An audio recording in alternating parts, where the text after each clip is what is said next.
ಒಳ್ಳೆ ಗೈಡ್ ಕೊಡುವಂಥ ಒಂದು ವಿಶೇಷವಾಗಿ ನಡೆಸಿಕೊಳ್ಳುವಂಥ ಡಾಕ್ಟ್ರುಗಳು ಬೇಕಾಗುವಂಥದ್ದು. ಇನ್ನು ಪಿ ಎಚ್ ಸಿಗಳಲ್ಲೇ ಅಲ್ಲಿಯೂ ಸಹಿತ ಒಳ್ಳೆಯ ತಜ್ಞ ವೈದ್ಯರು ಸಿಗುವುದಿಲ್ಲ ಅನ್ನೋದು ಆರೋಪಗಳಿದ್ದಾವೆ. ಮತ್ತು ಎಲ್ಲ ಕಡೆಯೂ ಹೆಚ್ಚು ಇವನ್ ನಮ್ಮ ಗೋಕಾಕ್ ಇಷ್ಟ ಅಲ್ಲ, ಇನ್ನೊಂದು ತಾಲೂಕುಗಳಲ್ಲಿ ಆದರೂ ಸಹಿತ ವಿಶೇಷವಾಗಿ ತಾಲೂಕಾ ಮಟ್ಟದ ದವಾಖಾನೆಗಳಲ್ಲಿ ಸಹಿತ ವೈದ್ಯರು ಸಿಗೋದು ಭಾಳ ಕಷ್ಟ ಅಂತ ಹೇಳುವಂಥದ್ದು. ಮತ್ತು 30,000 ಪಿ ಎಚ್ ಸಿ ಮಾಡಿದಾಗ ಸಹಜವಾಗಿ ಇದು ಭಾಳಷ್ಟು ಜನಕ್ಕೆ ಒಂದಾಯ್ತೇನೋ ಒಂದೇ. ಆ್ಯಕ್ಚುಲಿ ಇದು 15,000 ಈ ಪಿ ಎಚ್ ಸಿಗಳು ಆಗಬೇಕಾಗ್ಯದ. ಈ ಹಿನ್ನೆಲೆಯಲ್ಲೇ ಒಂದಿಷ್ಟು ನಮ್ಮ ಕೇಜ್ರಿವಾಲ್ ಭಾಳ ಒಳ್ಳೆಯ ಕೆಲಸಗಳು ದೆಹಲಿಯಲ್ಲಿ ಮಾಡಿದಾರಪ್ಪ ಅನ್ನೋದು ಅಷ್ಟು ಸತ್ಯದ, ಸುಳ್ಳೇನಲ್ಲ.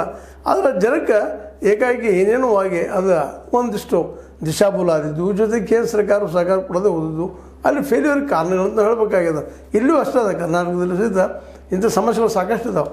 ಆದರೂ ನಮ್ಮ ರಾಜ್ಯ ಸರ್ಕಾರ ಆಗಲಿ ಕೇಂದ್ರ ಸರ್ಕಾರ ಆಗಲಿ ಇದರ ಕಡೆ ಹೆಚ್ಚು ಗಮನ ಹರಿಸೋದಿಲ್ಲ ಅಂತ.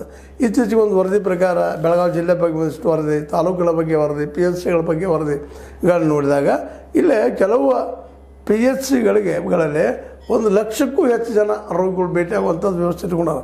1,00,000 ಅಂದ್ರೆ ಯಾವ ರೀತಿಯಲ್ಲಿ ಗದ್ದಲಾಗ್ಬೋದು, ಏನಾಗ್ಬೋದು, ಮತ್ತು ಔಷಧವು ಅದು ಇದು ಸಿಗುವಂಥದ್ದು, ಗುಳಿಗಳು ಸಿಗುವಂಥದ್ದು ಅದು ಸಹಿತ ರೇರ್ ಆಗ್ಯದ ಅನ್ನೋಂಥ ಮಾತುಗಳು ಕೇಳ್ತಿದ್ದ. ಉದಾಹರಣೆಗೆ ಬೆಳಗಾವಿ ಜಿಲ್ಲೆ ಮೇಲೆ ಒಂದಿಷ್ಟು ವರದಿಗಾರರು ಮಾಡಿದ್ದಾರೆ, ಒಳ್ಳೆ ಕೆಲಸ ಮಾಡಿದ್ದಾರೆ.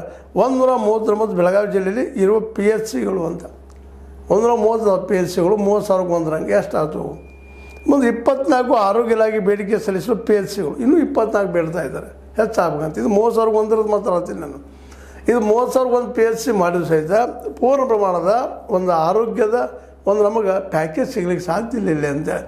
ಮತ್ತೇನೋ ಹೆಚ್ಚಿಗೆ ಬೇಕಾದ್ರೆ ಮತ್ತೆ ಹೊರಗೆ ಹೋಗ್ಬೇಕು ಆಗುವಂಥ ಪ್ರಸಂಗ ಅದ.